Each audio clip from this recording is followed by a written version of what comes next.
Okay. I'm not gonna mess with the color anymore. But I just wanted to make a video. I'm about to work out, but I just had a conversation with one of my PCV friends, and I really wanted to address this whole religious notion of celibacy. One of the points that she brought up and that we were talking about is how, um, a lot of times religious leaders like pastors and stuff will say, you have to be celibate until marriage, which I think is a really noble goal. However, if you don't get married until you're 25, 30, 35, older, are you really supposed to be celibate that whole time? If you haven't really dated in the world, if you're not having an arranged marriage or whatever like that.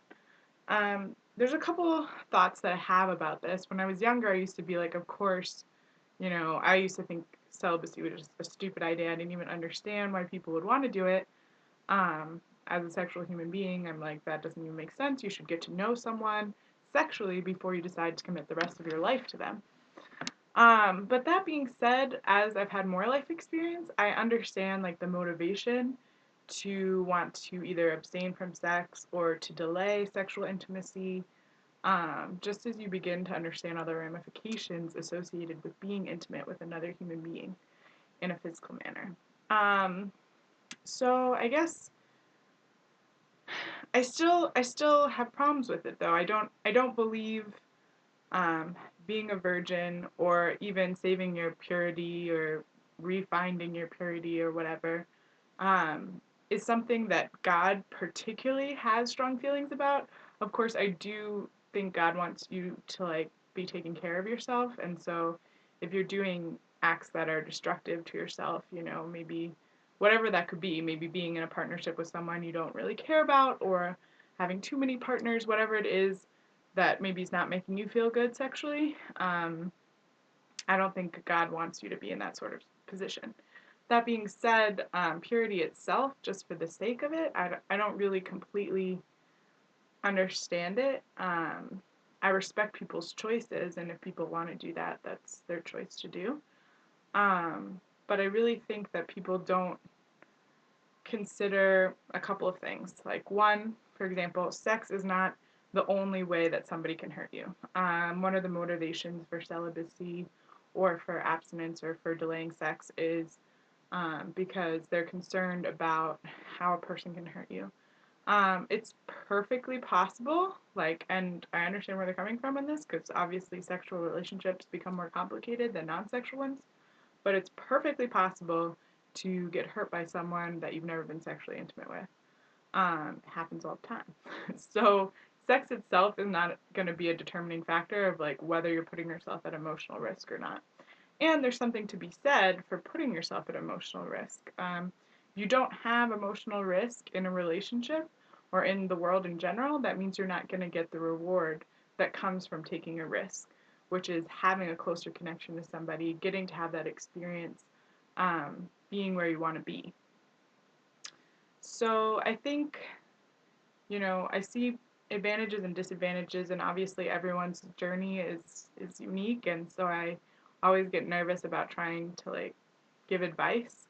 And I definitely think it's a case by case basis.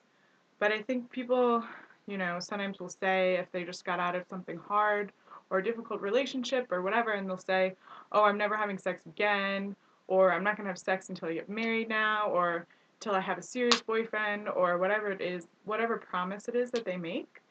And then if for some reason they break that promise, because people aren't perfect, we break promises sometimes that we make to ourselves. And so they break that promise, and then all they feel is guilty and terrible and, beating themselves up. And that's not healthy either. And so I think it's fine to say to yourself, you know, I seem to have a pattern of negative behavior in sexual relationships. Maybe I need to take a break from them, or maybe before I become sexually intimate with somebody new, I'm going to do XYZ, or at least wait till I get to this stage of the relationship, to try and see what kind of new boundaries you want to create for yourself. But even within that, sometimes things happen. Things happen that you don't expect, you don't anticipate. We're not perfect human beings, as I've said a million times. And for that, we sometimes are going to do things that we're not proud of. We're going to do things that we promised ourselves we would never do, that we weren't going to do. And then we do it and we're like, we must be terrible. You have to learn to forgive yourself. It is the hardest thing. And I don't pretend to be an expert at it because I'm still working on forgiving myself for a whole host of things. But I think you have to try every day. Everything that you beat yourself up about, you have to try and forgive yourself. That doesn't mean that's all the work you have to do. Obviously, if you're hurting other people or you're doing behavior that continues to hurt yourself and that's what you need to forgive yourself, you need to also work on that behavior so that you're not hurting other people, you're not hurting yourself. But while you're doing all that sort of active process, you have to do the more passive process of forgiving yourself. Um, or if you're religious, letting God forgive you. And I think most anything that you're going to do, God wants to forgive you. But the first step is you have to forgive yourself. And as you contemplate, whether that's having quiet time to yourself or meditating or writing about it or thinking about it or maybe talking to a trusted person or a therapist or a pastor or whatever you need to do, you know, you have to forgive yourself. Um, Whatever it is that you think that you did wrong, probably most people in the world, whatever it is you think you did wrong, wouldn't even think that that's your fault, first of all. And then even for things that maybe are actually you kind of messed up, like most likely it's something natural and human that like most people do all the time. And even for like bigger things, it's still possible to get forgiveness. If you're able to get forgiveness from the people that you've hurt, or you're able to find some other way to make up for it, you can find a way to forgive yourself too. Um, so with that being said, talks about celibacy and talks about being abstinent. Um, totally for, totally think, you should do what you feel and everything.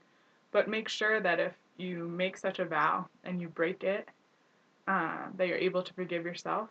If you make any promise to yourself about your sexual life or anything else about your life and you break it, remember that we're human beings, that we're also animals, and things happen. We make mistakes. We're not perfect.